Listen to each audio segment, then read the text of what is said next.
Buenas tardes, soy la doctora Nayeli Cañas, soy médico intensivista en el Hospital General Regional 180 en Tlajomulco de Zúñiga, Jalisco, y soy profesor de la especialidad de medicina del enfermo en estado crítico del mismo hospital. El tema que nos interesa ver hoy es perlas en el manejo de pancreatitis aguda severa. Es un tema muy importante para todo intensivista, pues básicamente esta enfermedad se presenta muy continuamente en nuestro servicio. Y bueno, la agenda del día de hoy son generalidades de pancreatitis, consideraciones de pancreatitis aguda grave o severa, complicaciones locales de pancreatitis aguda o severa, estudios de imagen en pancreatitis, laboratorio que esperamos encontrar en pancreatitis aguda severa, indicaciones para ingresar a UCI de estos pacientes, manejo escalonado o por objetivos de pancreatitis aguda severa, procedimientos intervencionistas, ya que actualmente se están utilizando más que los procedimientos abiertos quirúrgicos, indicaciones de la aparatomía exploradora e indicaciones de abdomen abierto y cerrado. Bueno, como generalidades de pancreatitis tenemos que es una causa muy común de ingreso. Se presentan 45 casos por 100.000 habitantes. Las etiologías principales ya se las conocemos: biliar, eh, por alcohol, por hipertrigliceridemia, siendo esta por hipertrigliceridemia de las más severas, de presentación más severas, la etiología por fármacos y menos comunes como autoinmune o por traumatismos. Para hacer el diagnóstico tenemos que tener dos de tres criterios que todos conocemos. Los criterios son dolor abdominal, elevación de enzimas pancreáticas amilasa y o lipasa por lo menos 3 veces arriba de su valor normal y hallazgos por estudios de imagen. Bueno, de las pancreatitis aguda, el 20% de los pacientes van a desarrollar una forma severa. Estos son lo que prácticamente nos interesa a los intensivistas, ¿no? Poder encontrar, diagnosticar estos pacientes, pues la mortalidad se incrementa de 13 a 35%. Además, el 20 a 40% de estas pancreatitis severas se van a asociar a necrosis pancreática o peripancreática, lo que aumenta la mortalidad. Bueno, en cuanto a falla orgánica persistente con necrosis infectada, se incrementa la mortalidad. No hay una escala pronóstica de oro, no estándar de oro. Lamentablemente tenemos que usar herramientas de distintos tipos para poder clasificar a la pancreatitis en severa y poder iniciar el manejo de manera temprana. Sin embargo, BISAP es una escala que es precisa, es aplicable en la práctica clínica diaria, simple, tiene capacidad de predecir gravedad e incluso muerte. Recordando esta escala, pues son 5 parámetros que medimos, son fáciles de tener a la mano desde el servicio de urgencias. Uno es la urea, mayor de 25 miligramos por decilitro, alteración del estado de alerta o del estado mental, síndrome de respuesta inflamatoria sistémica, edad mayor de 60 años y presencia de derrame pleural o efusión pleural. Le damos un punto a cada uno de estos hallazgos y si cumple más de 3 puntos, pues podemos clasificarla como una pancreatitis severa y pues se incrementa el riesgo de mortalidad, ¿sí? Sin embargo, hay que hacer consideraciones en cuanto a la severidad, no es solo una escala como mencionábamos. Ojalá con una escala pudiéramos determinar qué paciente está cursando con pancreatitis aguda severa. Hay que usar otras herramientas como la falla orgánica múltiple, ¿sí? La presencia de una falla o más y que sean persistentes, pues nos hablan de severidad en el caso de estos pacientes. Puede ser una falla cardiovascular, respiratoria, renal. Ajá. La clasificación revisada de Atlanta y la clasificación basada en determinantes de gravedad son similares tanto para diagnóstico y severidad y las podemos aplicar también. Entonces, pacientes con falla orgánica deben ingresarse a UCI en cuanto sea posible, no retardar su ingreso. Y bueno, entonces, ante la sospecha de un paciente con pancreatitis aguda, ¿qué tenemos que hacer? Ya tenemos el diagnóstico hecho por la presencia de dos o más criterios, o dos o más de los tres criterios que tenemos para el diagnóstico de pancreatitis. Ajá. Si tenemos duda diagnóstica, está indicada bueno, un estudio de imagen, puede ser una tomografía, ¿sí? O en presencia de un paciente con pancreatitis aguda sin respuesta al tratamiento, está indicado realizar una tomografía. En cuanto a la investigación del diagnóstico etiológico, pues hay que pedir enzimas pancreáticas, hay que pedir triglicéridos, hay que pedir calcio y hay que pedir un ultrasonido abdominal. Esto por la causa más común de pancreatitis, que es la biliar. Ya sospechamos un diagnóstico de severidad. Entonces el paciente pues va a tener falla orgánica, ¿sí? Hay que evaluar de manera multidisciplinaria de acuerdo a criterios clínicos y también biológicos y se va a pedir un estudio de imagen, una tomografía de en 48 a 72 horas. Si no cumple con estos criterios de severidad, el paciente puede irse a una sala general a vigilancia. Si lo cumple con alguno de estos criterios, es un paciente potencial candidato a ingresar a UCI. Clasificación de pancreatitis aguda de Atlanta, nada más recordarla, se clasifica como pancreatitis aguda moderada, moderadamente severa y pancreatitis aguda severa. La severa, pues prácticamente es la que se presenta con falla orgánica persistente por más de 48 horas. ¿Qué complicaciones locales podemos encontrar en estos pacientes? En pancreatitis aguda severa, regularmente después de la primera semana encontramos colección pancreática o peripancreática, pseudoquiste, necrosis pancreática, necrosis amurallada y hemorragia. ¿Qué estudios de imagen tengo que solicitar a mi paciente? Pues de entrada un ultrasonido, ¿no? En un paciente que llega a urgencias con pancreatitis aguda, tengo que solicitar un ultrasonido para confirmar o descartar una etiología biliar. Una tomografía abdominal, ya lo mencionamos, ante alguna duda de diagnóstica, incluso pacientes que llegan con dolor abdominal y pueden estar cursando con isquemia intestinal o hemorragia o alguna perforación, si está indicada la tomografía. En pancreatitis aguda severa, la tomografía contrastada o resonancia magnética se recomienda en 72 a 96 horas de inicio de los síntomas. Esto porque las complicaciones no se van a ver inmediatamente, ¿sí? Colangiopancreatografía por resonancia magnética o ecografía endoscópica en caso de sospecha de delitos ocultos o en conducto biliar común está indicada. Laboratorialmente, en pancreatitis aguda, ¿qué podemos solicitar que nos apoye en la clasificación de severa? Pues la proteína C reactiva sigue siendo un estudio muy útil con un nivel de corte entre 115 y 150 miligramos por litro a las 72 horas. Es un factor pronóstico de mortalidad. Hematocrito mayor de 44% es un factor de riesgo de necrosis pancreática. La urea mayor de 20 miligramos por decilitro es un predictor independiente de mortalidad. La procalcitonina, que por excelencia sabemos que se eleva en infecciones bacterianas o fúngicas, pues también puede estar elevada. Y en ausencia de delitos o antecedentes de alcoholismo, es importante pedir triglicéridos y calcio para descartar estas etiologías. Indicaciones para ingresar a UCI. Todo paciente con disfunción orgánica que requiere monitoreo es un paciente potencial candidato a ingresar a UCI. Una disfunción orgánica o falla orgánica persistente a pesar de una adecuada reanimación con líquidos. Y un paciente con pancreatitis aguda que a lo mejor en este momento no cumple con las consideraciones de severidad, sin embargo, se está deteriorando y puede convertirse en severa. Esto queda a criterio del médico que está valorando y puede ingresar a UCI. Bueno, en cuanto al manejo, a las perlas del manejo que todos queremos obtener para poder ayudar a nuestros pacientes, es un manejo escalonado que va principalmente dirigido por fluidoterapia, manejo del dolor, manejo de fallas orgánicas, nutrición, muy importante, antibiótico terapia, manejo intervencionista. Ahorita, como les mencionaba, en la actualidad se están utilizando más manejos de mínima invasión, quirúrgicos de mínima invasión, versus manejos de cirugía abierta, ¿no? Pero va a haber indicaciones muy concisas para estos casos. Y el manejo quirúrgico sí es necesario.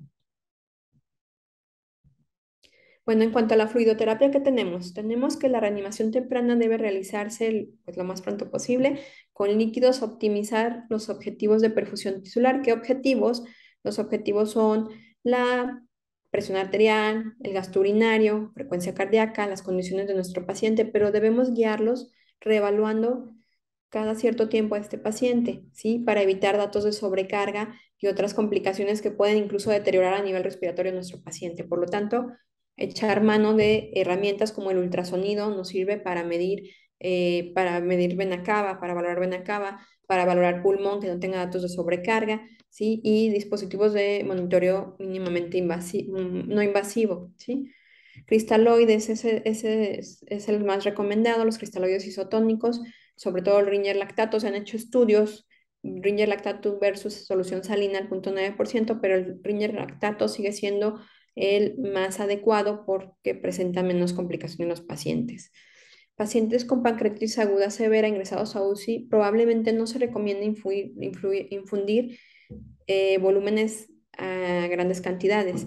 Ya a grandes cantidades consideramos 3 a 5 mililitros por kilo las primeras 24 horas en la fase aguda. Es decir, tenemos que hacer un manejo con líquidos de acuerdo a cómo vaya respondiendo mi paciente. Todavía no se ha llegado a un nivel óptimo de líquidos que se pueda recomendar con seguridad. Hay muchos estudios, pero la verdad es que la evidencia es poca. Los estudios, la calidad no es muy alta o son pacientes que no son homogéneos. Entonces, se recomienda siempre guiar nuestra fluidoterapia por la exploración física y por herramientas como el ultrasonido y dispositivos no invasivos, de monitoreo no invasivo. ¿Qué hay en cuanto al manejo del dolor? Bueno, no hay evidencia de restricción de analgésicos. Esto es bien importante tomarlo en cuenta. Es decir, los que tengamos que no perjudiquen al paciente hay que utilizarlos. En el caso de los AINES, hay que evitarlos en pacientes con lesión renal aguda. En el caso de analgesia epidural es una alternativa o se puede utilizar para sinergizar analgesia intravenosa, sobre todo en pacientes pues, que están en la terapia intensiva, pues es muy recomendable esto. El Dilaudid sobre morfina se recomienda o fentanilo en el paciente no intubado. Este es un opiáceo que puede utilizarse en estos pacientes. Un contra los opiáceos, un efecto adverso, sabemos que es las náuseas y los vómitos o la poca tolerancia a la dieta enteral. Por lo tanto, eso sería un obstáculo que podemos encontrar en el manejo con opiáceos. Manejo de fallas orgánicas. El paciente puede presentar falla hemodinámica que con la fluidoterapia o uso de aminas vasopresoras podemos tratarla. También va a presentar problemas respiratorios, puede presentar disnea, entonces estos pacientes pueden utilizarse en ellos técnicas de O2 invasivas o no invasivas, como son puntas nasales de alto flujo, ventilación mecánica no invasiva. Sin embargo, no hay que dejar de lado la indicación de intubar cuando esté necesario, indispensable y el paciente tiene indicaciones, hay que hacerlo, ¿sí? No se ha estudiado grupos de pacientes que se compare los dispositivos no invasivos con la ventilación mecánica invasiva. Por lo tanto, tenemos que manejarlos como otros pacientes. Si tiene indicación el paciente intubarse, hay que intubarlo. ¿Y qué hay en cuanto al incremento de presión intraabdominal? Pues sabemos que hay manejos conservadores. Antes de pensar en el manejo quirúrgico, el manejo conservador viene a ser parte del manejo en terapia intensiva. Se puede llevar a cabo la aspiración del tubo digestivo, drenaje de ascitis y limitación de carga de líquidos. Por lo tanto, tener mucho cuidado con el manejo de líquidos en estos pacientes. La sedación más profunda. Pero en caso de que ya se realizó todo esto y no hay mejoría de la presión intraabdominal y tiene indicaciones, pues hay que pedir al cirujano que descomprima a nuestro paciente con una cirugía abierta. En cuanto a nutrición, la nutrición enteral es recomendada para evitar falla intestinal y complicaciones infecciosas sistémicas, ¿sí? Esto no hay duda, está indicada y se prefiere incluso por encima de la NPT a menos que haya alguna contraindicación para la vía enteral. La NPT debe de evitarse como único manejo de dieta, ¿sí? Se utilizan combinaciones, puede ser que tengamos un paciente con nutrición enteral y no estamos alcanzando los requerimientos calóricos ni proteínicos, entonces hacer una nutrición mixta, es válido entonces utilizar nutrición enteral y nutrición parenteral. En cuanto a la nutrición enteral, vía zona nasogástrica o nasoyeyunal son seguras ambas vías, no han demostrado ninguna ser superior a la otra, podemos utilizarlas. En cuanto al inicio temprano de dieta enteral, todavía hay mucha controversia porque hay varios estudios, hay algunos estudios que reportan que no se debe iniciar de manera temprana porque no ha demostrado disminuir falla orgánica, la evolución a falla orgánica o la mortalidad o el riesgo de infecciones, pero en otros estudios se ha visto que nos ayuda a disminuir la estancia hospitalaria, el riesgo de infecciones, entonces está en controversia. Pero lo más recomendable de lo que yo les puedo comentar, que investigué, es iniciarla de manera temprana siempre y cuando no haya contraindicaciones. Comparando dieta polimérica versus elementales y semielementales, puede utilizarse cualquiera de las que tengamos comparativamente estas dietas porque no han demostrado tampoco disminuir riesgo de infecciones. Se creía que las semielementales y elementales tenían una mejor absorción, una mejor tolerancia y menos estímulo al páncreas, pero a final de indicadores de mortalidad, de riesgo de infección, no han demostrado ser superior ninguna a la otra. En caso de intolerancia a la vía oral o contraindicación, puede recomendarse glutamina intravenosa a 0,20 gramos por kilo por día de L-glutamina complementaria NPT. Los estudios que se han realizado y que han demostrado disminuir la mortalidad son NPT con L-glutamina, entonces se puede utilizar. No se recomiendan antioxidantes hasta el momento, no se recomiendan probióticos hasta el momento porque los estudios que se han realizado no han demostrado disminuir la mortalidad, no han demostrado disminuir el riesgo de infecciones o de falla orgánica. Fármacos adyuvantes en pancreatitis aguda severa, hay pocos estudios, pero los estudios que se han realizado no han demostrado que disminuyan la mortalidad, por lo tanto no se recomiendan fármacos como somatostatina, como glucagon, como antioxidantes, no son recomendados hasta el momento, no hay suficiente evidencia para recomendarlos. ¿Qué hay en cuanto a la pancreatitis aguda severa por hipertrigliceridemia? Bueno, en estos pacientes está indicado el manejo con fibratos, heparina e insulina, se puede utilizar. Sin embargo, cuando este manejo no es suficiente, el paciente sigue deteriorándose, los expertos recomiendan realizar recambio plasmático terapéutico o en caso de niveles de triglicéridos muy altos se pueden utilizar, pues reduce el nivel de triglicéridos de manera importante, pero no ha demostrado disminuir la mortalidad.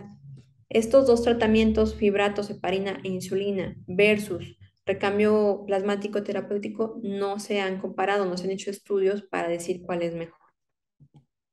En cuanto a la antibioticoterapia, bueno, tenemos que los antibióticos profilácticos no son recomendados, ya tenemos de antemano ese conocimiento. Se utilizan en pancreatitis aguda grave infectada. Sabemos que a veces el corroborar el diagnóstico de infección en estos pacientes es un desafío para nosotros los intensivistas, pero podemos apoyarnos con procalcitonina, ¿sí? El nivel de corte tiene un nivel de corte alto de 2 nanogramos por litro para pensar predictivo negativo para poder apoyarnos o no en el diagnóstico.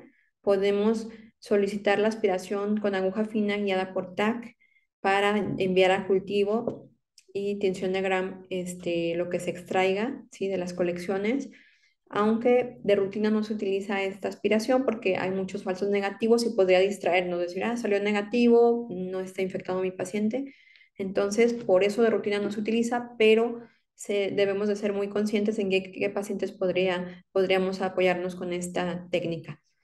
En cuanto al régimen empírico que hay, bueno, hay que incluir a antibióticos contra anaerobios y antibióticos contra anaerobios, perdón, aerobios gram positivos y gram negativos. ¿Sí? Antifúngicos no se recomiendan de rutina, sin embargo, se han aislado cándidas sin especie de varios cultivos de colecciones pancreáticas, entonces hay que tomarlo en cuenta cuando sea necesario. Tipo de antibióticos que tengan penetrancia a páncreas, tenemos los betalactámicos como la piperacilina tazobactam, que tiene una buena cobertura contra gram positivos y anaerobios. Las quinolonas, bueno, son una buena antibiótico, sin embargo, a nivel internacional cada vez hay más resistencia con estos antibióticos. Los carbapenémicos, bueno, también tienen buena penetrancia a páncreas, a tejidos pancreáticos, pero también se ha encontrado cada vez más resistencia contra Klebsiella pneumoniae. Y el metronidazol sigue siendo un buen antibiótico contra anaerobios, entonces tenemos que buscar el intensivista la combinación adecuada. Debemos dirigirla a enterobacterias resistentes como Enterococcus faecium, Pseudomonas aeruginosa y levaduras para reducir el riesgo de morbo y mortalidad. ¿Cuándo son necesarios los manejos intervencionistas en pancreatitis aguda severa? Bueno, CEPRE en especial, específico hablando de CEPRE, de cajón en pacientes con pancreatitis por cálculos biliares de rutina no está indicada. Está indicada en pacientes con pancreatitis por cálculos biliares y colangitis. En pancreatitis aguda por cálculos biliares y obstrucción del colédoco. Estas son indicaciones para CEPRE. Drenaje de colecciones peripancreáticas por drenaje percutáneo endoscópico. Bueno, en un paciente con deterioro clínico con signos o fuerte sospecha de necrosis infectada, podemos pedir que se realice este drenaje. Después de 4 semanas de iniciar el cuadro clínico, está indicado en pacientes con insuficiencia orgánica en curso sin signos de necrosis infectada, pero si el paciente se está deteriorando, pues podemos intentar realizar este procedimiento. También en obstrucción continua de la salida gástrica biliar o intestinal debido a una gran colección necrótica amurallada, está indicada. En síndrome del conducto desconectado, que son pacientes con pancreatitis aguda severa, en los cuales hay una discontinuidad del tejido viable del páncreas con el intestino. Entonces, también en estos pacientes se puede indicar el drenaje, ¿sí? En pseudoquiste sintomático o en crecimiento también está indicado. Después de 8 semanas está indicado en pacientes con pancreatitis aguda severa que continúan con dolor y malestar continuo y no mejoran. Sin embargo, es importante mencionar que los expertos recomiendan que se realicen estos tipos de drenaje por expertos en centros con experiencia en su realización. Por lo tanto, si en nuestro hospital no contamos con estos expertos, con estos especialistas que realicen los procedimientos, es mejor enviar a un centro de atención que los realice y tenga experiencia. En cuanto a radiología intervencionista endovascular, está indicada para pacientes con hemorragia, ¿sí? Pancreatitis aguda severa con trastornos hemorrágicos, con una complicación hemorrágica. Afortunadamente es poco frecuente la complicación hemorrágica, se presenta en 1 a 6% de los casos, pero la mortalidad en estos pacientes puede incrementarse de 34 a 52%. El 60% de casos de pacientes con hemorragia en pancreatitis aguda severa se debe a una rotura de un pseudoaneurisma, pero otro porcentaje ya menor se debe a erosión vascular, traumatismo de vasos por drenaje, hemorragia en pseudoquiste pancreático y hemorragia intraabdominal espontánea.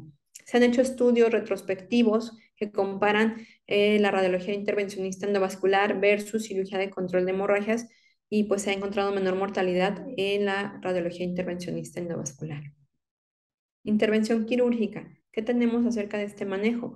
Bueno, está indicado el abordaje escalonado después de después de un drenaje endoscópico que no funcionó o que sigue persistiendo ahí la colección. Está indicado en síndrome compartimental, por supuesto que está indicada la laparotomía exploradora, en hemorragia continua aguda, cuando no fue exitoso el abordaje endovascular, en isquemia intestinal o colecistitis necrotizante aguda durante la pancreatitis aguda severa, y en fístula intestinal que se extiende a una colección pancreática está indicada la parotomía exploradora.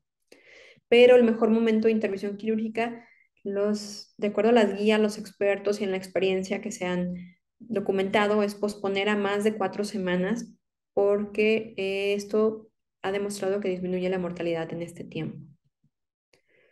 ¿Qué estrategias quirúrgicas tenemos entonces? Tenemos, además de del abordaje quirúrgico abierto, tenemos los drenajes percutáneos. Está indicado necrosis pancreática infectada. Drenaje percutáneo pues retrasa el manejo quirúrgico e incluso hay pacientes que se resuelve su problema en 25 a 60% de los casos, por lo cual es de primera línea. Si tenemos disponible el especialista que lo realice, hay que buscar este manejo. En cuanto a estrategias mínimamente invasivas como necrosectomía endoscópica, transgástrica o el debridamiento retroperitoneal asistido por video, pues se ha demostrado que disminuye la falla orgánica posoperatoria. Sin embargo, a veces requiere más intervenciones de este tipo para lograr resolver estos problemas. Y bueno, hasta el momento no hay hablando de mortalidad, no hay suficiente evidencia para soportar el abordaje quirúrgico versus los procedimientos mínimamente invasivos, ¿sí? Hablando de mortalidad, pero en cuanto a disminución de estancia hospitalaria, disminución de falla orgánica, sí están por arriba las estrategias mínimamente invasivas contra los abordajes abiertos quirúrgicos. Colecistectomía, ¿cuándo se realiza? No está indicada de cajón en un paciente con una pancreatitis aguda severa, que está inestable, que está en un intubado, no se puede realizar en ese momento. Está indicada en casos de pancreatitis aguda moderadamente severa o leve, más bien, perdón, leve, ¿sí?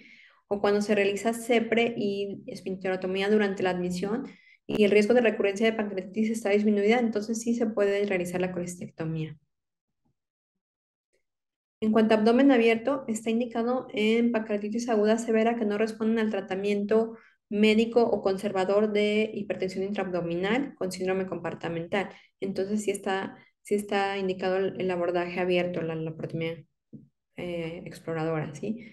Evitar el abdomen abierto si se pueden usar otras estrategias para disminuir o mitigar la hipertensión intraabdominal. Ya mencionamos cuál es el manejo conservador. Se recomienda no utilizar abdomen abierto después de la necrosectomía para pancreatitis aguda severa, a menos que la hipertensión intraabdominal sea grave y lo exija, ¿sí? No desbridar ni realizar necrosectomía precoz si es necesario realizar un abordaje abierto precoz por síndrome compartimental. Es decir, si yo tengo a mi paciente, lo van a pasar a descompresión por una hipertensión por un síndrome compartimental, el cirujano no debe pues aprovecho y hago necrosectomía, no está indicado, no se recomienda, ¿sí? A menos que haya una indicación específica para la necrosectomía.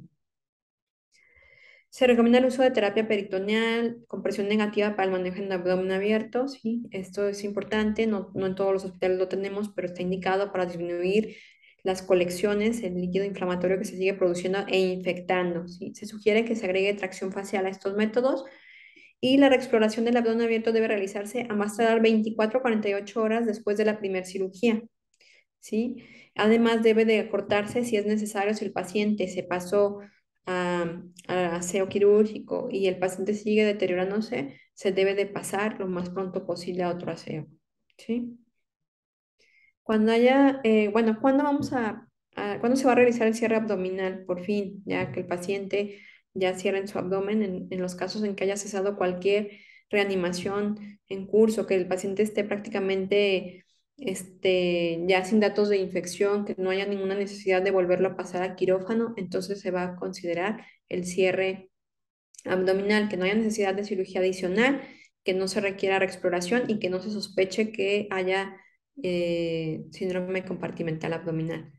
Se prefiere el cierre temprano versus el tardío, sin embargo, pues depende de las condiciones del paciente, las características, porque a veces incluso el tejido no les da a los cirujanos para que cierre el abdomen y tienen que estar más días con abdomen abierto.